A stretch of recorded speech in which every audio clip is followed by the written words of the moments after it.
Drama serial موہرا کی اگلی قسط میں ہم دیکھیں گے کہ حمزہ علیزے کو ہاسپٹل سے گھر لے آتا ہے۔ علیزے بیڈ پر لیٹی ہوتی ہے اور مسلسل رو رہی ہوتی ہے۔ جب حمزہ علیزے سے کہتا ہے کہ تم کیسا فیل کر رہی ہو، وہ اداسی سے کہتی ہے کہ مجھے اپنا آپ خالی خالی سا محسوس ہو رہا ہے، ایسا لگتا ہے کسی نے میری روح کا ایک حصہ کاٹ دیا ہو۔ حمزہ علیزے کی یہ حالت دیکھ کر بہت زیادہ پریشان ہو جاتا ہے۔ دوسری طرف عریشہ سکندر کے پاس آتی ہے اور کہتی ہے کہ تم میرے ساتھ فیملی اس لیے نہیں بنانا چاہتے نا کیونکہ مجھے یاد ہے جب آخری بار تم انوشے سے ملے تھے تو وہ تمہارے بچے کی ماں بننے والی تھی۔ عریشہ کی یہ بات سن کر ایک پل کو سکندر کو سب یاد آنے لگتا ہے کہ واقعی انوشے اس کے بچے کی ماں بننے والی تھی۔ ایک عجیب سا گلٹ ہوتا ہے اسے۔ اب وہ انوشے کو جگہ جگہ تلاش کرنے لگتا ہے۔ وہ انوشے کے گھر تک پہنچ جاتا ہے۔ وہ گیٹ بجاتا ہے جب ایک عورت باہر نکلتی ہے۔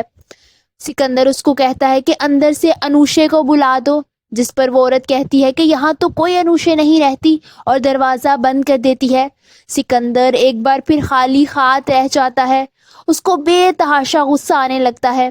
وہیں دوسری طرف ارمین بیگم کو یہ پریشانی ہوتی ہے کہ کہیں ان کی اپنی بیٹی علیزے کو یہ نہ بتا دے کہ میں نے اس کو دھکا دیا تھا اور سب کے سامنے ان کا یہ پول نہ کھل جائے۔ وہ پریشانی میں خود سے کہتی ہیں کہ مجھے یقین ہے کہ میری بیٹی ایسا کچھ نہیں کرے گی، مگر پھر بھی پتہ نہیں ہوتا کیونکہ آج کل وہ خود بغاوت پر اتری ہوئی ہے۔ وہیں جو وہ سوچ رہی ہوتی ہیں ویسا ہی ہوتا ہے۔ ان کی اپنی ہی بیٹی علیزے کے پاس جاتی ہے اور اس کو سب بتانے والی ہوتی ہے۔ جب ارمین بیگم اندر آ جاتی ہیں اور اسے کہتی ہیں کہ تم یہاں کیا کر رہی ہو، یہاں سے چلی جاؤ، اپنی ماں سے بغیر کوئی بحث کیے وہ وہاں سے چلی جاتی ہے۔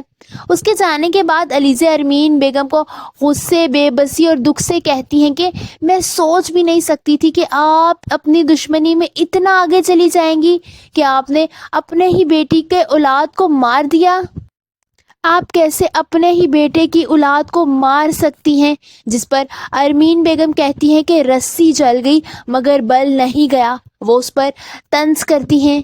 علیزہ ان کو کہتی ہے کہ اب آپ دیکھیے گا کہ میں آپ کے ساتھ کیا کرتی ہوں، اس سب کی بھاری قیمت آپ کو چکانی پڑے گی۔ آپ سب کو کیا لگتا ہے، کیا ارمین بیگم کی اس حرکت کے بعد علیزہ ان کو معاف کر سکے گی یا پھر سکندر کے ساتھ ساتھ ارمین بیگم کو بھی ان کے کیے کی قیمت چکانا پڑے گی؟ کامنٹس میں اپنی رائے کا اظہار ضرور کیجیے۔